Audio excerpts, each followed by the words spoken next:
Thank you, Joey Lenny. This is Monica Malhotra, and I'm the program manager for the National Clearinghouse on Disability and Exchange, which is your host for this Joining Hands virtual symposium. And it's also sponsored by the U.S. Department of State's Bureau of Educational and Cultural Affairs and administered by Mobility International USA. Before I get started, I wanted to take time to thank the State Department and our program partner and collaborator, David Levin, who's a senior program manager with the U.S. Department of State's Bureau of Educational and Cultural Affairs. I want to thank him for his passion, partnership, and commitment to the inclusion of people with disabilities in all types of international exchange programs, both inbound and outbound. I want to thank David for really spearheading this project with the National Clearinghouse on Disability and Exchange for many, many years, and also thank him for how far it's come and looking forward to where it will continue to grow. And with that, I want to bring David on to share a few words. Monica, thank you. Can you hear me? We can hear you. Wonderful, great. So I just wanted to take a couple moments to offer some words of thanks, but also sort of a word about the Clearinghouse. But first, I'd like to thank all of you for joining us at our Joining Hands Symposium this year. Whether we're talking about people, those of you in the exchange community, or people of you in the disability community.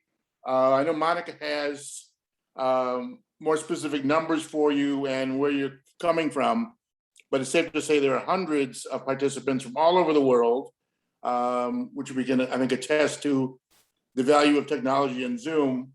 But I think that's amazing, and we were so delighted that you could join us for, I think in some cases, all of the symposium itself and all the different wonderful events and things that we listen to. But I also like to thank and congratulate Mayusa and the entire Clearinghouse team, Susan Siegel, Monica Malhotra, Ashley Hoban, Justin Herford, and Joy Lenny Minar, because I think they're really the spirit of what we do. Thank them for orchestrating this wonderful symposium, but also for just what they do sort of day in and day out. And thinking even more historically, the fact that the Clearinghouse is now in its 26th year, and Mayusa has been our partner throughout that time.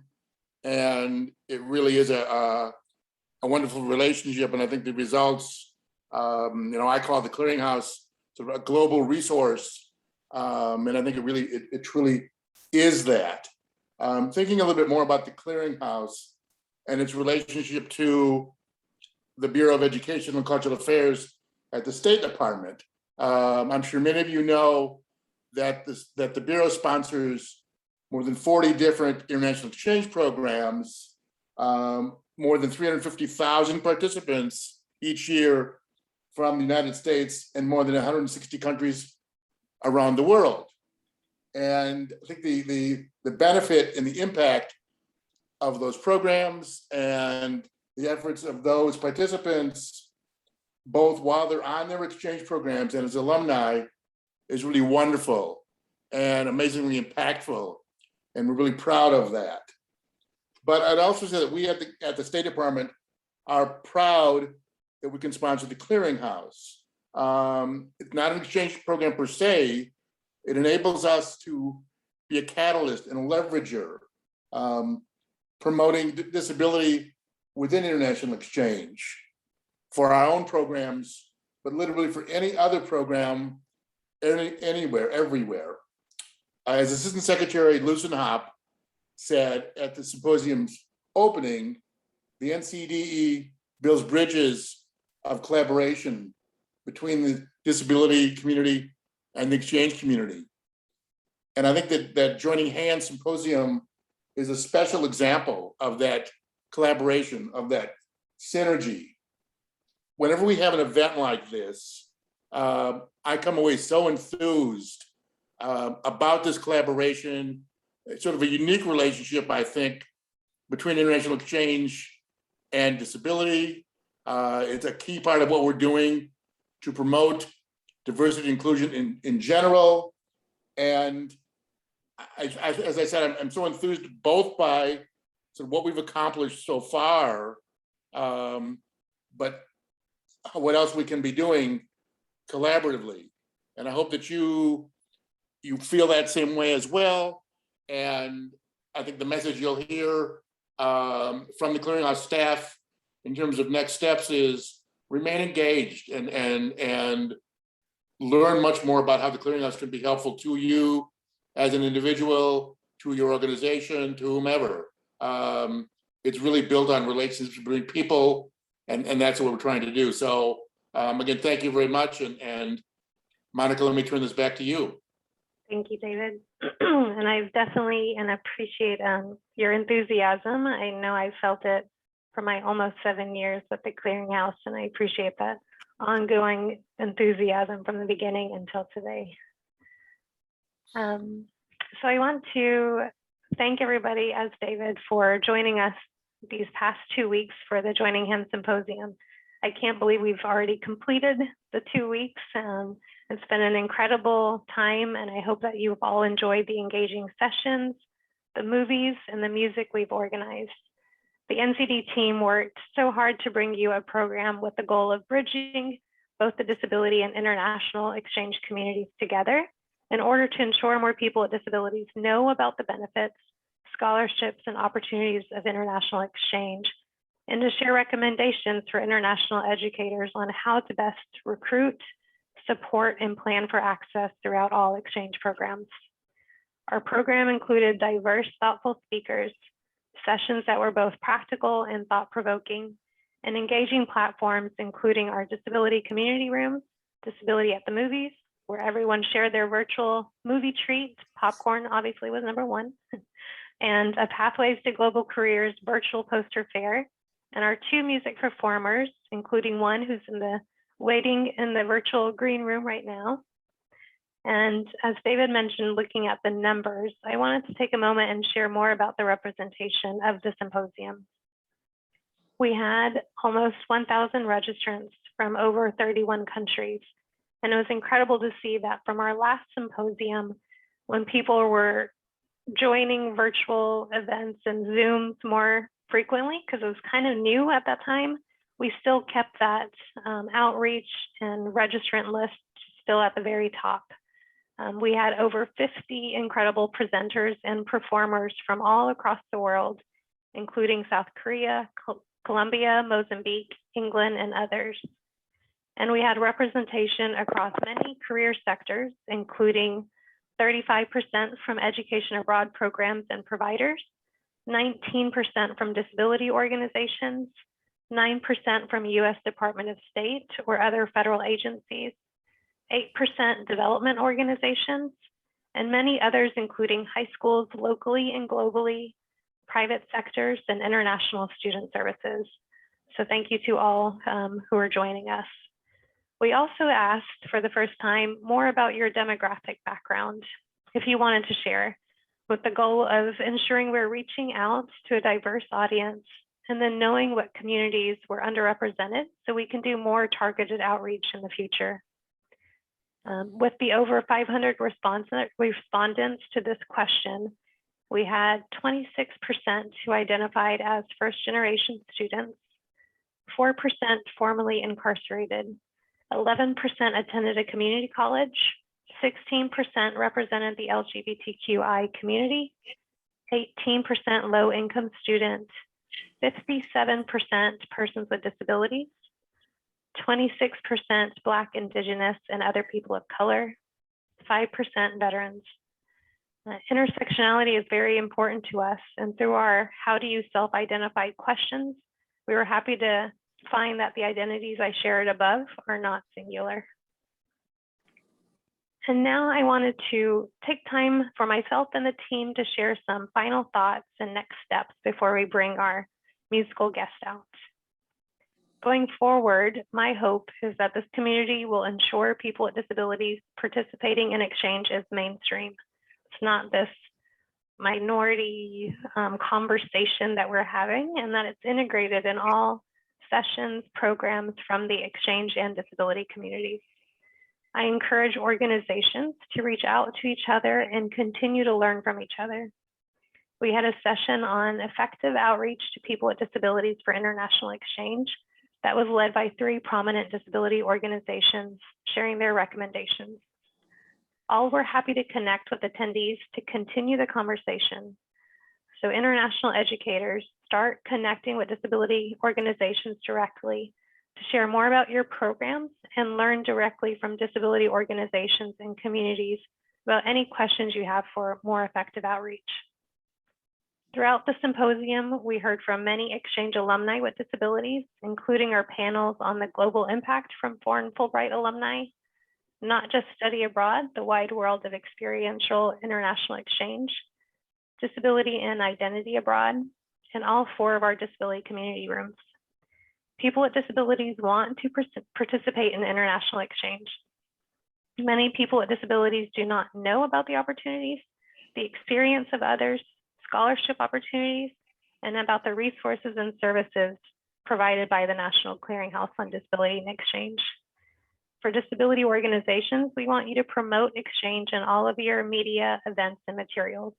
This could include webinars. Invite us to join, we'd be happy to. Newsletters and social media. And also we will share a final symposium evaluation with you all to complete and provide your input and what went well and what you would want for the next time. We do hope to continue this Joining Hands virtual outreach platform. Whatever happens to the pandemic, we're still in it. We see light sometimes, but no matter what, this virtual space was incredible to reach out to a large and wide community, both locally and all across the world. Please share the recordings when you receive them and the event with your network using the hashtag Joining Hands. And now I would like the team to share their reflection. I can invite them to come on screen. I'd like them to share their reflections and next steps for our audience. And first, I will ask Ashley Holben, our Clearinghouse Program Specialist. And in addition to organizing sessions and the Disability at the Movies, Ashley has organized our incredible poster fair, reaching out to international exchange and development organizations to promote international careers to people with disabilities. Ashley, if you want to take it away. Sure, thanks, Monica. This is Ashley Holben. Just want to say thank you so much for being part of this virtual event and experiencing it with us. Some personal highlights for me from this year's Joining Hands. One was having the opportunity to, David earlier was talking about the relationship between NCDE and the State Department. One of our Joining Hands sessions dove into that overlap between NCDE and MIUSA's exchange programs. And so having the opportunity to hear from MIUSA staff who have led disability-focused leadership exchange programs and learning how that translates to the broader world of international exchange. It's been something I've been wanting to see for a long time, so it finally happened. As Monica said, having the chance to take a break during the symposium to just enjoy a film featuring a blind world traveler and her unique sense of movie making and sense of humor was such a treat, on top of the movie snacks, of course. And then our session yesterday on bringing together alumni of the Fulbright Foreign Student Program from around the world. I think we were kind of all in awe, jaws dropped at all the things that they've accomplished in their communities and their countries, including in the disability community, following and drawing upon their each unique Fulbright experiences in the United States. And then finally, another highlight that I found was watching Sachiko Flores in action. She is one of the co-executive directors of Discovering Deaf Worlds, who was a guest facilitator on our deaf community room, and just watching her invite members of the deaf and hard of hearing community to share their experiences and perspectives in a really fun and informative way was a delight. And so it's been really wonderful to be able to bring in some of our partners, including from our NCDE Roundtable Consortium on Disability and International Exchange, and continue to build on those relationships. As Monica said, we have our virtual poster fair of Joining Hands. And, you know, one of my calls to action, I think, would be, first of all, please explore the posters. We have, I think, about a dozen posters in there. And these are from organizations in the fields of international education, international exchange, and international development. These are organizations that really want to build up the diversity of the staff who are representing the organization. And therefore, they really want their job posts, fellowships, internships, and other opportunities to be reaching a really broad pool of people. And so, you know, we're so glad that they participated in the poster fair. I really encourage you to check out the job opportunities that they've presented. Even the ones that don't have positions open now may do so in the future. I would really encourage any person with a disability, especially if you have international exchange experience, foreign language proficiency, to really demonstrate those valuable skills and experiences on your resumes. You know, often I see a Fulbright experience missing from their LinkedIn profile and think, why wouldn't you want people to know about that? And I would also just encourage you to, you know, think about entering a global career. And if you have passion and expertise on disability access and inclusion, why not bring it to your global career and to make that passion known to these organizations that value diversity. So start with our poster fair and then let it become something even more. Thank you. Thank you so much, Ashley. And now we'll hear from Justin Harford, our Clearinghouse Program Coordinator. And Justin has organized a number of our sessions and at the same time has been leading and organizing our first ever Access to Exchange Summer Institute, which is a 3-week preparatory course for youth with disabilities for participating in international exchange. And it begins next week. Do you want to share, Justin? Thanks, Monica. And I'm looking forward to the start of that course. And for me, I'd say that there are 3 takeaways that stand out most for me from the Joining Hands conference. The first one I would say came out of one of the opening sessions, actually, when we got to hear from Peggy and Becca and Hewick about how organizations have been responding to some of the challenges in the last year, especially budgetary and resource related. And I think that my takeaway from that was the importance of always remembering to start with dialogue and not to make any assumptions before you've heard about what the requirements are that somebody might ask you. I think it's important that there be an open dialogue between participants with disabilities and exchange programs about what's actually needed and what's possible. And so that was my first takeaway. The second was from the session earlier today about takeaways from what we've learned from virtual exchange and how the things that I know in past we've done a lot of workshops on access to virtual exchange, and I really enjoyed this one because it kind of built on those previous webinars by taking up a more philosophical question, which is what role does virtual exchange have for us going forward? Because hopefully, I don't think the pandemic is going to last forever. These things usually do come to an end, and we're going to be going back to a world where we can have programs in person and stay with real host families and go and sit in classrooms in different countries and meet students from other countries and go to the bar and do those kinds of experiences, those informal experiences that all of us who've been abroad remember. And I think my biggest takeaway from that is that the virtual format offers a unique extra dimension to the in-person options, but that it's not necessarily always a substitute for in-person.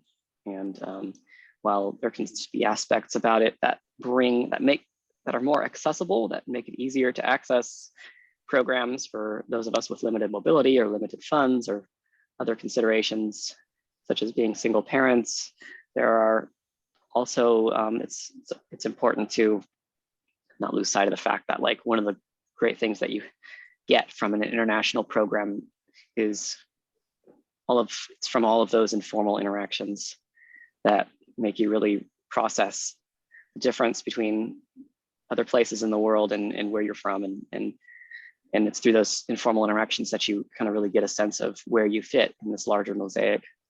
And my last takeaway was from yesterday's Fulbright session, in which we heard from a panel of 4 individuals from other countries who would quote unquote be referred to as Southern Hemisphere countries, or middle income, lower income countries, or developing countries. And I think that we had a great takeaway from that, which is that when I studied abroad as an American, just some background, I studied abroad in South America, and I had a really difficult experience, and yet I came back and loved it. And how do I reconcile that? How we have the experiences in countries that we don't usually think of as being accessible, and which frankly aren't really as accessible. How can we learn from those? How can those be such great learning experiences while also being really difficult, and sometimes creating environments for us where we even, by how people would describe it today, where you can feel unsafe or feel like you can't really bring your full self to a situation. And I think one of our folks from Colombia remarked that we in wealthier countries can learn a lot from the rest of the world, in that people with disabilities from other countries like Mongolia or Colombia they learn from an early age to be bullheaded and assertive, and by going abroad to their countries and by persisting through the same thing that they experienced and that they've persisted through, and also that's ultimately allowed them to graduate onto amazing opportunities like Fulbright. We can learn a lot about how to be persistent ourselves, and I think once you've sort of studied abroad, and as an American, when you've studied abroad in a less resourced country, and you've been able to work through that, and you've recruited human readers, or you've found personal care attendants through your own resources, or you've negotiated with archives that maybe have policies that don't accommodate a human reader, or you've been able to find a new way to manage your anxiety with the support of trusted friends or local clinics. Coming back to the United States, the challenges you find here will be like duck soup once you face those abroad. And so that's my last takeaway from the conference. And I'd like to hand it back to Monica, and thank you for the opportunity to share. Thank you so much, Justin. I couldn't agree more with all those takeaways. They were really great to hear from you. And now I'd like to invite Joy Lenny Moran, our program coordinator with the Clearinghouse. And you've seen a lot of Joy Lenny's name in your inbox. She's been creatively sending out our daily Joining Hands messages and organizing a number of sessions and reaching out to diverse speakers from the disability and exchange communities. Thanks, Joy Lenny, if you want to share. Sure. Thank you, Monica. I think one of my major takeaways from the symposium these 2 weeks has been just being able to see a lot of what I've learned in the past year from the team. As one of the newest members of the team, I think that I've done a lot of research and learning about just the resources that are available through the Clearinghouse. And so not just reading those stories, but actually facilitating conversations from exchange alumni about how they feel from their experience really sort of brings a full picture to the experience of being on this team. And so one of my favorite things I think just throughout the symposium was being able to hear from a lot of different sessions, from the session on Fulbright alumni and the session on disability and identity, and the Not Just Study Away panel that we just had today was just the enthusiasm and encouragement of exchange alumni for other people with disabilities to participate in opportunities like the ones they had the chance to participate in. And yes, it's great to hear, to read these stories on our website, but it's even better to hear them and to have conversations with those exchange alumni. And just, it's really fun to also see the connection between experiences in those conversations. So I gotta say that's one of my favorite things. And across the board, it was just this attitude of just do it. Like, it's gonna be challenging. You may face some obstacles, but it's totally worth it. And that's something that if you go back and watch the recordings when they are available, you'll hear from all of the alumni who were able to share during the symposium, I think. Another one of my favorite parts was just watching so much hard work went into putting all these sessions together from the whole team. And so just watching those sessions really come to life after planning it all really is just satisfying. So learning from disability organizations about effective outreach to the disability community was so important. Just because it is, how do we reach people with disabilities? And those were really the experts in how to do it. So just really looking forward to the connections that we'll hopefully see from exchange professionals and disability organizations moving forward. And yeah, I'm just really excited for what this has brought for everyone. And I'm just gonna pass it back to you. Thank you so much, Joey Lenny. And it was, we organized a lot. There was a lot of little things, so many little pieces that we had to put together to organize the event. But the last 2 weeks, the learning from it for all of us to be able to join in for tech support or any of these different things, but just to sit there and soak up all of the knowledge and experiences from all our presenters the last couple of weeks has been pretty incredible. I want to thank all three of you for your energy and your passion and creativity over these last few months as we've built this symposium together. I hope you take a break afterwards, but this has been so incredible to work with all of you to plan this event together, and to feel your energy and passion throughout the last 2 weeks, even though it could be tiring sometimes, or earlier mornings or later evenings for people. But thank you all for your work to put this successful event together. And now we are excited to welcome Tony Memel, who's our closing speaker and music performer. And Tony is a singer-songwriter, speaker, and teacher with unique charisma and creativity. He was born with one hand and taught himself to play the guitar by building a special cast that he designed out of Gorilla Tape. As a cultural ambassador for the U.S. Department of State, he's toured to 17 countries and has had virtual programs in 13 countries. He's also an alumni of the American Music Abroad program, which is sponsored by the U.S. Department of State. His music and his message are about hard work, determination, and resilience. His work ranges from composing symphonies to writing and arranging music for children, visiting schools, hospitals, and churches, to performing in historic concert venues, and helping people with hand-limb differences like his to develop their own adaptive methods that allow them to make music a part of their lives. Tony grew up in, I'm going to mispronounce it, Waukesha, Wisconsin, and now resides in Nashville, Tennessee with his wife and son. He enjoys playing basketball, swimming, hiking, and cooking, and trying new foods, especially if hot sauce is involved. I agree with you, Tony. And now I'd really like to invite Tony to come out from backstage, share a few words as our closing speaker, and then lead us upwards and onwards with his music.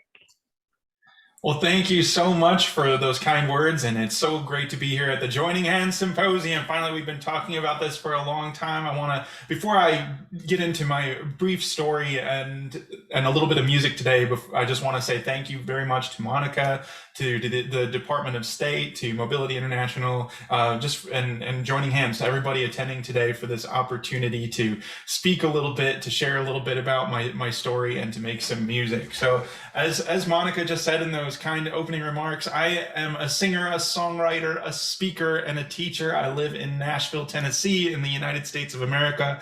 And one thing that's a little bit unique about my story is I'm a professional guitar player who was born with one hand. And that cast that she was talking about, I'm actually already wearing. I already put it on today because I'm going to be making music, but it's simply designed out of using whatever materials happen to be available to me as I was working on playing the guitar in the first place. So I use duct tape, which was something that I found in my house. And I like to just share that because it's something I incorporate a lot into my international missions abroad. I've worked with 3 separate programs doing different programs around the world: American Music Abroad, Arts Envoy, and the Yes Academy program, all working in cooperation with the United States Department of State and our embassies and consulates around the world. I've done 17 countries in person in the last few years alone, and 15 countries virtually since last summer. So I have the opportunity to do these kinds of programs a lot. And I thought what might be sort of an interesting way to break this down is just to kind of break down the things I'd like to talk about into 3 separate small anecdotes. The first one being about using the experience and craft that I have in being a professional guitar player for potential impact, advocacy and outreach as the second category. And then for the third one, unexpected and unplanned and amazing. So those are kind of the things that I want to just talk about. In each of these tours, I've had the opportunity to go to Southeast Asia, the Middle East, Central Asia, and South America, and that's in person and virtually. I've encountered many ideas and attitudes about disabilities and differences, and oftentimes we're just placed right in the middle of all those things. I've had people do complete double takes of me when they see me even walking down the street or carrying my own luggage or whatever it happens to be, where I'm encountering people wherever they are. And I actually welcome and enjoy opportunities to speak on this every single chance I get. I welcome the questions, I welcome the looks, I welcome the opportunity to actually start those dialogues and to be that person as a United States cultural ambassador. I would also say that this is an area that I feel like I am, and I do feel very included in this. Those numbers, those opportunities where I've had those chances to travel abroad so many times and to work with all of these countries virtually do suggest that actually there is a great hunger for perspective from our community. And that's what that breakdown of those ideas and anecdotes is where I want to focus. So that's where that comes from. In person, I'm speaking in schools, churches, and hospitals, and today I'm having the opportunity to speak via Zoom. So that first anecdote that I want to just tell you about is from one of my tours actually I've been to Southeast Asia twice. The first time was in 2017. I had the opportunity to lead an adaptive music clinic. So I visited a school for people who had various physical differences and cognitive differences. And I went there and I started to just assess each student as they came to me who had a hunger for music, to make music possible. We led a guitar and ukulele clinic.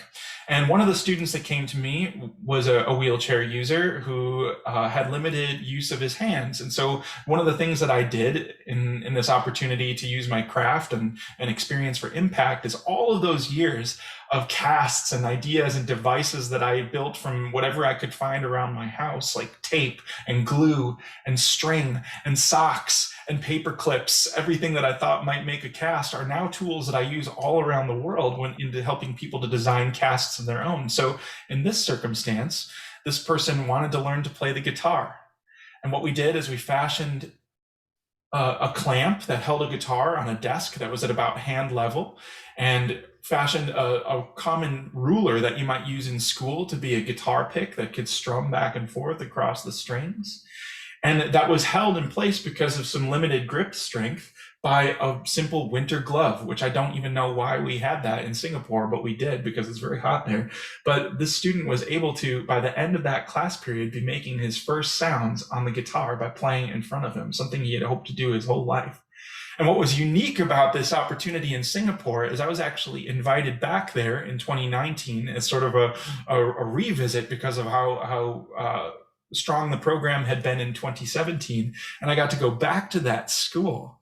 And this is what's so cool, and why these opportunities for people with disabilities and differences to make these impacts is really important, because I went back to that school, and that student who had previously maybe not been fully engaged in the class activity of music is now playing songs and right there in that school band setting playing his guitar. And that's something that I had the opportunity to see in person in 2017, and then to really see it completely come to life in 2019 by that impact that we had that opportunity to have that day. It was a really exciting moment. And I know it's because of all those times, like I said, that I thought maybe those things might have been even considered failure. Just failure casts and designs actually help somebody else down the road by just having those sorts of creative ways to look at the world and looking for solutions. The second one that I wanted to talk about was advocacy and outreach. Many times I'm invited not only through music, but also to have an opportunity to sit around a panel or just to have a conversation with people who are non-governmental organization leaders and owners, and who are navigating ways legislatively to make disability and different ability awareness and difference something that's more in the public eye in their respective countries. And in this specific country, I was told that it was not long ago that it was not uncommon for somebody who had a significant physical disability to be carried physically by their family as long as they could be before they were laid in the bed that they would stay in the rest of their lives. And so these opportunities for us to come and to bring music and not only to be sharing and not only to be moving around the streets and in public in that situation, but to be on a stage sharing music is something that this population had not been particularly used to. And it was an opportunity where they were blown away, and they really hoped that would encourage others in the community to stand up and maybe with whatever their own gifts and talents and abilities happen to be, to stand up and use them more and more. And so that was a very powerful moment for our group, and it was specifically related to this disability and different ability discussion. The third avenue I wanted to talk about is the unexpected. These are things that I've seen happen that weren't planned at all, but still had an opportunity for impact just by having those opportunities to travel abroad and to engage in conversations with people. My band and I in 2016 traveled to South America for 4 weeks, visiting Brazil, Uruguay, Paraguay, and Panama. And when I was in Uruguay, I had the opportunity to play a performance at a physical rehabilitation hospital and the physical therapy hospital for various youth. And as we concluded our concert, we had a Q&A session where we had this opportunity to connect with the local youth and to have an actual conversation. And it was about midway through that time together, most of the questions to that point had been about music, but this young man said to me that what was most powerful to him was actually seeing that I was married, and my wife does not have a physical disability, but that I was married and that I was public with my wife and I, like just openly holding hands and walking through the streets. And he said that was something that was so rare and even something he had never seen before in his entire life. So just by going to this country and living the life that I have as a married man, and being there with my wife Leslie, who plays piano and sings in my band together with me, that we had this interesting and unplanned opportunity for impact in this disabled and differently abled community in Uruguay that day. And he said that he came away from that feeling extremely encouraged and excited, in his words, excited about his dating prospects moving forward. So I just thought that was a neat story that came with my travel experience abroad. And those were three that I thought of even as we were in advance of this program, but that was solidified based on what Monica and Ashley and Jolene and Justin were speaking about before. And I just wanted to share a few of those, and there are many more. I'd love to connect with you more if you're interested in music or in interested in advocacy or speaking or any of the international travel and exchange experience. My name, again, is Tony Memel, and I'd be happy to connect with you on Instagram or Facebook or through email, wherever that happens to be, to continue that conversation. If I can ever be a resource to you, I would be very glad to do so. And before I conclude today, I just want to say thank you again for hosting me. I'm going to play a song that I close many concerts with around the world. One thing that I'm always considering, oh, thank you very much. I see some sharing going on in the chat thread there. One thing that I'm often considering when we're visiting rural communities in Southeast Asia and in the Middle East is, how can I bring a song that, even if there's not a shared language between us, that maybe everybody there that day could come away being a part of, either through hand motions or through singing along or whatever that happens to be. And that's what this song is all about. So I'm going to teach it to you today, and I hope wherever you are, you'll sing along with me. It goes like this. I am never, never, never gonna give up. Never, never, never gonna give up. Never, never, never, never gonna give up. Try that. I am never, never, never gonna give up. Never, never, never gonna give up. Never, never, never, never gonna give up. Ooh, I'm sure you sound amazing out there in your kitchens, in your bedrooms, wherever you happen to be. This song is called I Am Never, Never, Never Gonna Give Up. And this is a song of encouragement. I hope this is a song that maybe even gets stuck in your heads. You ever get a song stuck in your head? I have the opportunity to share this, especially when I'm working with kids in schools, and I say, I hope this song comes to you at a time, a week from now, a month from now, a year from now, wherever you are, where you need to get this song back in your head and to sing it to yourself, or to sing it out loud, or to sing it just in your heart, and just to remember that you have a gift, a talent, an ability that you can use for good. And I hope that this song gets stuck right there in your minds. Okay, let's get into it. I am never, never, never gonna give up.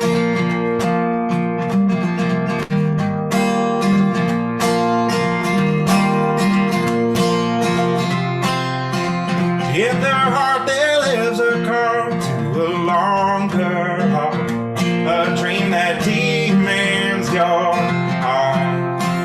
It's their hardest, clearest choice when you hear its voice. Step up and stand tall. There's an old and simple code you'll learn as you go, a truth the wise come to know. Put in, then come lose or win. Sing this anthem of the soul. Come on. I am never, never, never gonna give up. Never, never, never gonna give up. Never, never, never, never gonna give up. Yeah. I am never, never, never gonna give up. Never, never, never gonna give up. Never, never, never, never gonna give up. Whoa.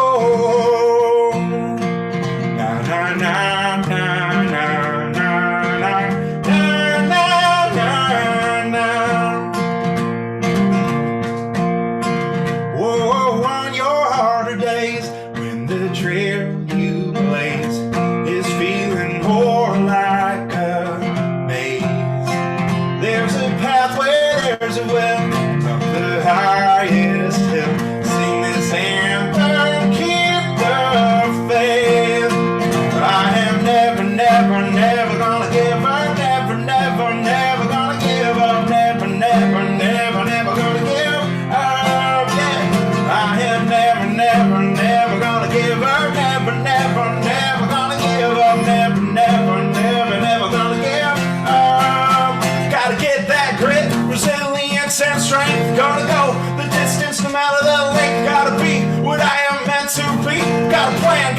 purpose, got a destiny. Gonna be ready for anything that comes my way. No rain will ruin my parade. Gotta get good at getting up. When I get knocked down, that's my anthem. Turn up that sound. Okay. Let's do it a couple more times. And if you haven't sung yet, now's the chance. I want to get every single voice singing here together today. I know you're singing where you are now. Here we go. I'm never, never, never gonna give up. Every voice. 1, 2, 3. I am never, never, never gonna give up. Never, never, never gonna give up. Never, never, never, never gonna give up. I am never, never, never gonna give up. Never, never, never gonna give up. Never, never, never, never gonna give up. I am never, never, never gonna give up. Never, never, never gonna give up. Never, never, never, never gonna give up. Last time. I am never, never, never gonna give up. Never, never, never gonna give up. Never, never, never, never gonna give up. Yeah, thank you, Joining Hands. I'm Tony Memo from the USA. Have a great day. Thank you so much, Tony. That was awesome. Thank you, Monica. Such a joy to be here today. Great. Thank you. And that's a wrap, everyone. Thank you so much for being part of our Joining Hands community. And we wish you well and keep in touch. We'll be sharing the events and all the recordings with you very soon. Thank you again, everybody.